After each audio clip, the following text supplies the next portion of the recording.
ગામ આખાને કેસ કેમ તું પ્રેગ્નન્ટ હો તો 3 મહિના આપણે શું કહીએ, કોઈને કહેવાનું નહીં, પછી બહાર પાડવાનું. તો પુષ્ટ કરાવી આવે ને પછી ખબર ભલે પડે, આપણે બોલ ન કરાય. તારા તો પેટમાં એ કે બિલાડીને પેરમાં ખેટ ટકે, તારા પેટમાં વાત ટકે. મેં તો હવે તારા મિસ્ટર શું કહે છે કે આપણે તો કાલ જવાનું જ છે. તો કાલે એને કામદા એકાદશીએ પુષ્ટ થઈ ગયા. જો સારા કામમાં 100 વિઘ્ન આવે, એમાં જેના ઘરે ન હોય ને ઠાકોરજી, એ તો તમને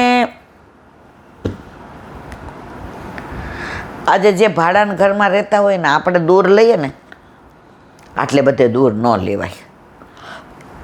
અહીંયા બસ સ્ટેન્ડ નજીક છે, શાકવાળા નજીક, અહીંયા જો દવાખાના નજીક, રિક્ષા મળી જાય. પણ જેને ઘરનું ઘર છે ને, એને કહીએ ને ભલે ને દૂર છે પણ આપણું કહેવાય ને, ભાડું ન ભરવું પડે. શરૂઆતમાં બસની બધી તકલીફ પડે, ધીમે ધીમે ત્યાંય વસ્તી થઈ જાય. તો મારા વાલા જેને પોસ્ટ કરાવ્યા હોય ને એની યારે જ વાત કરે, અને કરાય જ નહીં. મને એ ભાઈની વાત બહુ ગમી. એ કે મારા મિસ્ટર એમ કીધું પ્રેગ્નન્ટ હોય તો 2-3 મહિના કહીએ જ કોઈ. તો હું એ કે હાલી નીકળી છો, બોલ જેટલા હોય એને ફોન આવે, મારે કાલે ઠાકોરજી પુષ્ટ કરાવવાના, મારે કરાય આવતું. નહીંતર આવા બધા તારા ઘરમાં ઠાકોરજી નહીં આવવા દે. અને જુઓ કરાય એવા.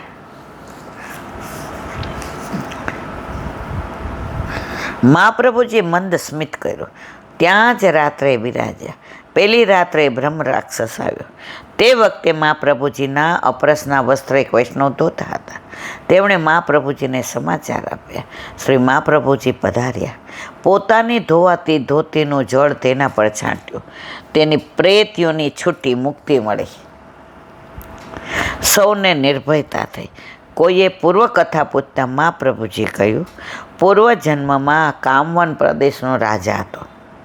તેણે બ્રાહ્મણોને ઘણી જમીન દાનમાં આપેલી. પાછળથી બુદ્ધિ બગડતા તે દાન પાછું લઈ લીધું. બોલો, આવી બુદ્ધિ બગડે? દાનની વસ્તુ પાછી લેવાય? એટલે આપણામાં દાન નથી, આપણામાં સમર્પણ છે. ઠાકોરજી કે સમર્પણ કર્યું એટલે મારા સહિત બધું તારું. આ ઘર સમર્પણ કર્યું, પ્રભુ કે વાહ મસ્ત ઘર, પણ મારા સહિત આ ઘર તારું. તો 12 તકતી આપણી લાગે. ઠાકોરજી રાજી થાય. આપણી ઉંમર થાય અને વિલ બનાવીએ અને છોકરાઓને દઈ દઈએ તો આપણે રાજી થાય ને કે છોકરાઓ કેવું સરસ રાખે છે, એમ ઠાકોરજી રાજી થાય. પાછળથી બુદ્ધિ બગડતા તે દાન પાછું લઈ લીધું. બ્રાહ્મણો બહુ દુઃખી થયા, શાપ આપ્યો. તેનાથી તે રાજા બ્રહ્મ રાક્ષસ થયો. 200 વર્ષ અહીં રહેવા છતાં મુક્તિ ન થઈ. પાપ તેવા ભયંકર હતા. તેથી વ્રજરથથી પણ મુક્તિ ન થઈ. મહાપ્રભુજીના સાક્ષાત દર્શનથી પણ મુક્તિ ન થઈ. તેને ધોતીના જળથી મુક્તિ મળી. પુષ્ટિના અધિકારીને પુષ્ટિ સાધનોથી ફળ મળે. મર્યાદાવાળાને મર્યાદા સાધનોથી ફળ થાય. શ્રી મહાપ્રભુજીએ આચાર્ય તરીકે શાસ્ત્ર મર્યાદા રાખી. મર્યાદાના અધિકારીને તદનુરૂપ સાધન વસ્ત્ર નિસંડતોથી મુક્તિ દીધી. વસ્ત્રથી દીધી ને. મર્યાદામાં પણ ફળ તો કૃપા જ દે છે. મહાપ્રભુજીની વસ્ત્ર સેવા બધી મલનતાને દૂર કરી દે છે. સેવા પણ કૃપાથી જ મળે, બધાને સેવા મળતી નથી. આટલા બધા વૈષ્ણવે બ્રહ્મ સંબંધ લીધું, પણ બધાના ઘરે ઠાકોરજી બિરાજતા નથી. જેના ઉપર વલ્લભની કૃપા થાય એના ઘરે સેવા હોય. બાકી તો પોતે ન કરે અને બીજાને ન કરવા દે, એટલે એને 2 દોષ લાગે. એક તો બ્રહ્મ સંબંધ લીધું તો સેવા તો જ, બ્રહ્મ સંબંધ તો જ લેવું જો સેવા કરવી હોય. હવે પોતે તો દોષ કર્યો કે બ્રહ્મ સંબંધ લઈને હવે બીજાને સેવા કરવાની તત્પરતા હોય એને રોકે, હચવાય નહીં, દોષ પડે, ઘરમાં માથાકૂટ થાય, બધું જુદું જોઈએ, હજી વાર છે, તાર છોકરા પરણાવવાના બાકી છે, ઓલો બિચારો ઢીલું થઈ જાય. એટલે એને 2 દોષ પડ્યા. બોલો વલ્લભાથી. ચિંતનિકા સ્વાંગની વાત કરી. હવે મન. ઓ જ્ઞાનીઓ, તમારી વાતને નકારવા જેવી નથી, પણ મને કહો, શું વૃક્ષ એ પ્રાણ અને આત્માથી રહિત છે? તો એનામાં અને મારામાં આટલો બધો તફાવત કેમ છે? વૃક્ષ ચૈતન્યશીલ છે, પણ એની પાસે મારા જેવું સમૃદ્ધ વિકસિત મન નથી, બુદ્ધિનો વૈભવ નથી. વૃક્ષ ચેતનવંતું છે, વધે છે, હલે છે, ખોરાક લે છે, પણ વૃક્ષ પાસે આપણા જેવું સમૃદ્ધ વિકસિત મન નથી અને બુદ્ધિ નથી. પશુ પક્ષી જંતુઓ સર્વ પ્રાણવાન છે, સંવેદના અને ગતિથી યુક્ત છે, છતાં એમના કરતાં મારામાં હું કંઈક વિશિષ્ટતાનો અનુભવ કરું છું. ભક્તિ આજે તમે મનુષ્ય જન્મમાં જે કરી શકો એવી પશુ પક્ષી ન કરી શકે, અને એ વૈશિષ્ટ્ય મારામાં વિકસિત મન અને બુદ્ધિ આપ્યું છે. આત્મા પ્રવાહિત વિદ્યુતના કણ જેવો શરીરમાં ચૈતન્ય રેલાવી રહ્યો છે. વિદ્યુતનો પ્રવાહ ગોળાના માધ્યમથી પ્રકાશિત થાય છે. 5 વોલ્ટમાં અલ્પપ્રકાશ અને 100 વોલ્ટમાં બહુ પ્રકાશ ઝળકે છે. એ જ પ્રમાણે આત્માનું ઓજસ જાગ્રત, સ્વપ્ન કે સુષુપ્તાવસ્થામાં પડેલા મનમાં પ્રતિબિંબિત થાય છે. તેથી સ્પંદનોમાં વૈવિધ્ય ભાસે છે. મન વગરનો આત્મા અપ્રકાશિત, અપ્રવાહિત વિદ્યુત જેવો છે. જો હું મનને મારું તો મારી આત્માભિવ્યક્તિ અધૂરી રહે. તમે તો આત્મલાભની વાત કરો છો, પણ અહીં તો અધૂરાપણું એ જ ગેરલાભ છે. મનને મારવા જતાં હું શૂન્ય બની રહી છું, ચૈતન્યહીન બની રહી છું. ના, હું મનને મારી નહીં શકું. મન એવ મનુષ્યાણામ કારણમ બંધયોક્ષયો. તમારી બીજી વાત સમજાતી નથી. મનને જીતો. બોલો વલ્લભાથી. દયારામભાઈના ચંદ્રાવલા.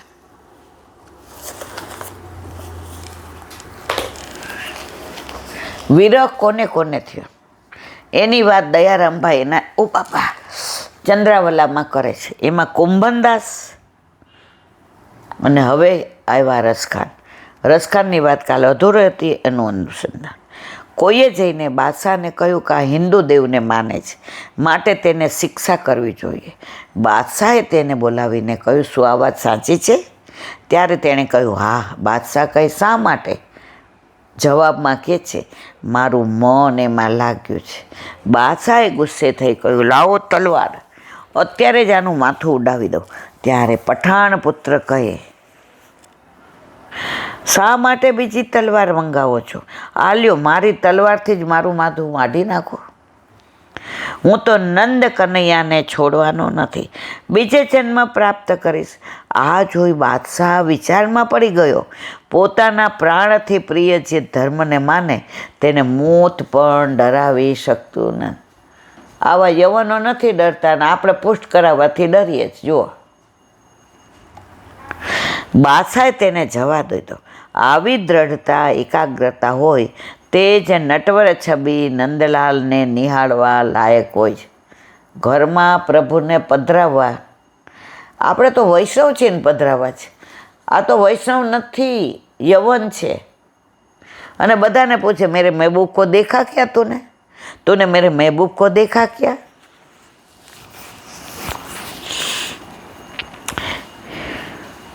આગળ જતાં તે જ રસખાનથી થયા. હવે એને ક્યાંય પણ ચેન પડતું નથી. બેભાન અવસ્થામાં વ્રજમાં વન ઉપવન, વૃક્ષે વૃક્ષે ગોતતા પાગલ સમાન બની ગયા. તેમની સ્થિતિ જેવો જ એક વૈષ્ણવ સામેથી તેને મળ્યો. તેણે પૂછ્યું, ભાઈ તું કોને ગોતવા નીકળ્યો છે? ત્યારે રસખાનજીએ કહ્યું, ભાઈ હું તો લૂંટાઈ ગયો છું.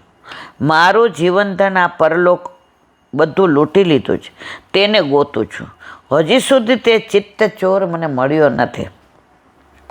આંસુથી મળ્યો નથી ત્યાં સુધી મારે ભટકવાનું છે. પણ તું કોને ગોતે ત્યારે તેને પણ એનો જવાબ દીધો, ભાઈ હું પણ એને જ ગોતું છું. અને તે વૈષ્ણવ ગાતો જતો મને કોઈ મિલાવી દે, ગોકુળ ગામની ગારુડી મને મિલાવે, તેને સર્વસ્વ આપું. આ સાંભળી રસખાનજી કહે, આવ ભાઈ હરખા, આપણે બે હરખા, તોય ગોતો છે હું ગોતું છું. તે વૈષ્ણવને રસખાનજીએ કહ્યું, તમે તો મંદિરમાં જાઓ છો, ત્યાં હશે. ત્યારે વૈષ્ણવ કહે, તે પળવારમાં ક્યાં હોય કાંઈ ખબર પડતી નથી. બપોરના ગાયો ચરાવતો મને દેખાઈ જાય, એટલા માટે ભટકી રહ્યો છું. વ્રજમાં અનેક કુંજ નિકુંજો શ્રી યમુનાજીને કિનારે છે. કંઈ કુંજમાં ક્યારે બિરાજતા હોય તો એને ગોતવા હું ભટકી રહ્યો છું. આમ કહી બંને જુદા પડ્યા અને ભક્તો એક જ રાહમાં ફક્ત ભટકતા જુદા જુદા. રસખાન ભટકી ભટકીને થાક્યા. છેવટે ત્યાં વૃંદાવનમાં આવ્યા. ત્યાં યુગલ સ્વરૂપ દર્શન તેમને થયા. ત્યારે તેમણે એક સવૈયો ગાયો, બોલો વલ્લભાધીશ.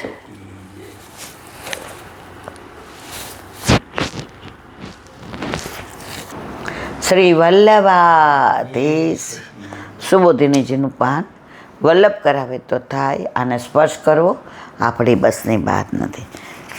દ્વારકાધીશ દ્વારકામાં ભગવાનનું સામય બધાયરા. હવે કે છે આગળ શું થયું. વારણેન્દ્રમ પુરસ્કૃત્યમ બ્રાહ્મણૈ સસુમંગલૈ શંખતુર્ય નિનાદેન બ્રહ્મઘોષેણ ચાદૃતા પ્રત્યુજભૂ રથૈ બ્રહ્મન પ્રણયાગત સાધ્વસા. અર્થ, ભગવાનના નજીકના સભા સંબંધી ભગવાનના સ્વાગત કરવા સામે આવ્યા.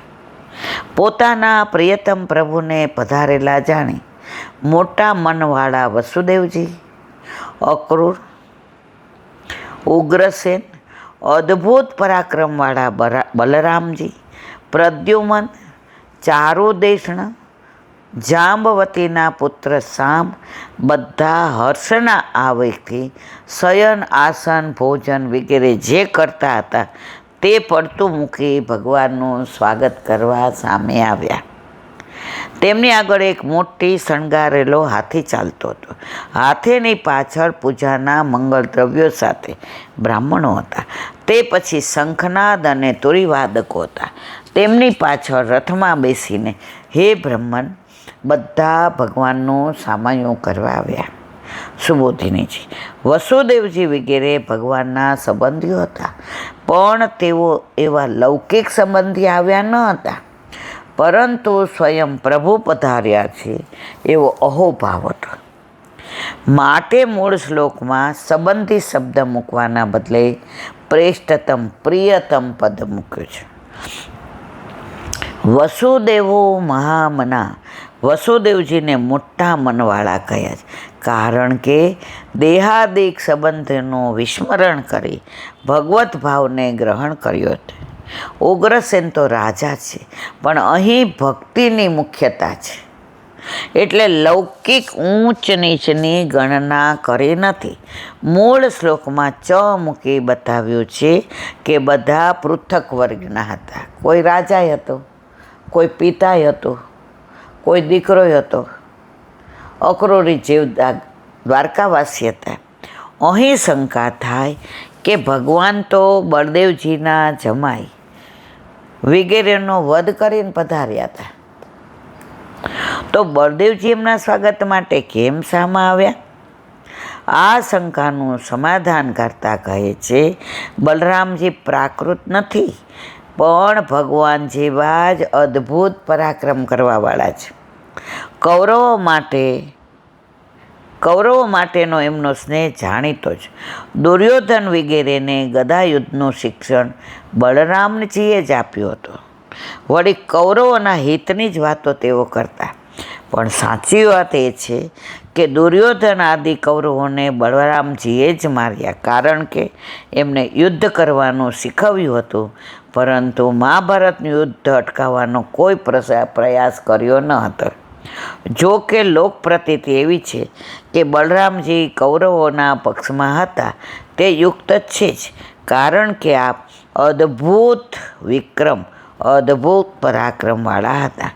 જાંબવતી સૂત સાંબને સ્ત્રીઓના જેવા વસ્ત્ર અલંકાર ધારણ કરવાનો શોખ હતો, એટલે તેવા વસ્ત્ર અલંકાર ધારણ કરીને પધાર્યા. માટે વ્યાસે એમને જાંબવતીના પુત્ર એવું વિશેષણ આપ્યું. પિતા સંબંધી સ્વૈવ પુત્રાશ્ચ પરિકીર્તિતા. પિતા અને વળી સંબંધીઓ અને પુત્રોના નામ કયા? પ્રિયતમ પ્રભુના પધારવાના સમાચાર જાણી તેઓ ખૂબ પ્રસન્ન હતા. હર્ષોવેગથી ઉચ્છ્વસા મહાપ્રસન્ન શ્વાસને બહાર કાઢ્યો હોય તેમ ભગવાન સામે જ સિવાયની શયન, ભોજન વગેરે બધી પ્રવૃત્તિઓ તજી દઈ તેઓ ભગવાન સામે ગયા. શયન તામસ છે, બેસવો સાત્વિક છે અને ભોજન રાજસ છે. આ ત્રણેય ગુણોવાળી અવસ્થાનો ત્યાગ કરીને બધા આવ્યા. મંગલાર્થે, મંગલ કામના માટે વારણેન્દ્ર ઉત્તમ ગજરાજને આગળ કરીને ગયા. સસુમંગલય, સુમંગલ દ્રવ્ય સહિત એટલે પૂજા માટેના મંગલ દ્રવ્યો લઈને બ્રાહ્મણોને પણ સાથે લાવ્યા. પ્રભુનું સામયું કરવાનું હતું, વધાવવાના હતા. પ્રભુ કેટલા વખતે આ યુદ્ધ પછી પધાર્યા, એટલે પ્રભુના મંગલ માટે બ્રાહ્મણોને બધા પૂજાનું દ્રવ્ય સાથે લઈને, હાથીને આગળ કરીને બ્રાહ્મણોને આ બધું ચોખા ને કંકુને લઈને સાથે ભગવાનનું સામયું કરવા આવ્યા. વસુદેવજી વગેરે મન જેમ ભગવાનમાં લાગેલું હતું, તેમ બ્રાહ્મણોનું મન પણ ભગવાનમાં લાગેલું હતું. આ અધ્યાયના પ્રથમ શ્લોકમાં કહ્યું છે કે ભગવાને આનર દેશની નજીક આવી શંખ વગાડ્યો હતો. તેથી સૂચિત થાય છે કે ભગવાન સાથે બીજા મંગળવાદ્યો પણ આવ્યા હશે. આમ છતાં મંગલ કામનાથી શંખ પેરી વગેરે મંગળવાદ્યો લઈને આ બધા સામે આવ્યા. આ વાદ્યો પોતાનું મહાત્મ્ય બતાવવા લખવામાં આવ્યા ન હતા. બ્રહ્મ ઘોષેણ, મંગલ ઘોષો એટલે વેદ પાઠ ચ પદથી મંગલાષ્ટાદી કહ્યા છે. આ ધૃતા તેઓ આદર ભાવવાળા હતા, એટલે પહેલેથી સામે આવ્યા. રથઈ પ્રણયાગ સાધ્વસા રથયાન, રથના વાહનોમાં બેસીને જવાનું કારણ પ્રણયને લીધે જેમને ભય થયો છે તેવા વિશેષણથી કહ્યું છે. પ્રણયને લીધે આગતમ આવ્યો છે. સાધ્વસ ભય, જેમને તેવા લૌકિક પદાર્થો સાથે ભગવાનનું સ્મરણ થતાં હર્ષ થયો. પછી માત્ર ભગવાનના મહાત્મ્યનું સ્મરણ કરવાથી ભય ઉત્પન્ન થયો. આ જ ભગવત સેવાનો વિવેક છે. ભક્તિની વ્યાખ્યામાં પણ મહાત્મ્ય જ્ઞાનપૂર્વક સર્વોધિક્સને એ 2 પદો મૂકવામાં આવે છે. સર્વોધિક્સને સર્વાત્મ ભાવે સેવા, આળસ, ઉદાસીનતા વગેરે દોષોની નિવૃત્તિ કરે. આમ સંબંધીઓ સામે આવ્યા. તે ઉપરાંત અંદર અને બહાર ભેદથી માત્ર વિષય સુખ ભોગવનાર જે જીવો છે તેઓ પણ ભગવાન સામે આવ્યા. બોલો વલ્લભાધી. શ્રીમદ ભાગવત चंद्र सरोवर पे सूरदास जी के द्वार पे मेरा दंडवत प्रणाम। सुरभि कुंड पे परमानंद दास जी के द्वार पे मेरा दंडवत प्रणाम। जमुनावता पे संकर्षण कुंड पे कुंभन दास जी के द्वार पे मेरा दंडवत प्रणाम। बिच्छू कुंड पे कृष्णदास जी के द्वार पे मेरा दंडवत प्रणाम। कदम खंडी पे गोविंद स्वामी के द्वार पे मेरा दंडवत प्रणाम। अप्सरा कुंड पे चित्त स्वामी के द्वार पे मेरा दंडवत प्रणाम।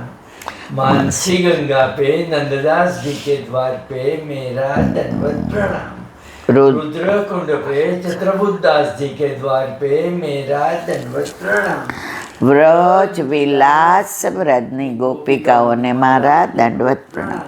હે વલ્લભ, સવારથી અત્યાર સુધી સેવા સ્મરણ સત્સંગ જે પણ તે કરાવ્યું તે તારા ચરણારવિંદમાં સમર્પણ કરું છું. ભૂલ અપરાધ થઈ હોય તો ક્ષમા કરજો. બોલો વલ્લભાધીશ કી જય. દ્રઢ ચરણ કેરો ભરોસો, દ્રઢઈન ચરણ કેરો.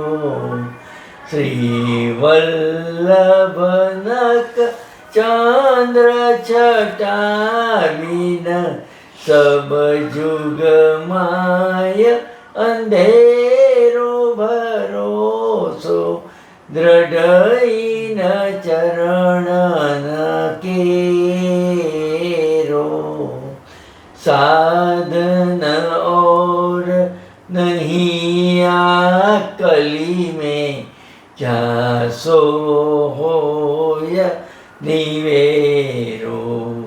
सूर का कहे द्विविध आंधरो, बिना मोल को चेरो भरोसो, દ્રઢઈન ચરણ, દ્રઢઈન ચરણ, દ્રઢઈન ચરણ કેરો. શ્રી વલ્લભ. ઈશ કી જય. આજનો આ સત્સંગ મારા વલ્લભના ચરણારવિંદમાં સમર્પણ કરું છું. ભૂલ અપરાધ થઈ હોય તો ક્ષમા કરજો. આ મારા વલ્લભની વાણી અને ભૂલો એ મારી. બોલો વલ્લભાધીશ કી. બધાય વૈષ્ણવને જાજા કરીને જય શ્રી કૃષ્ણ. જય શ્રી કૃષ્ણ.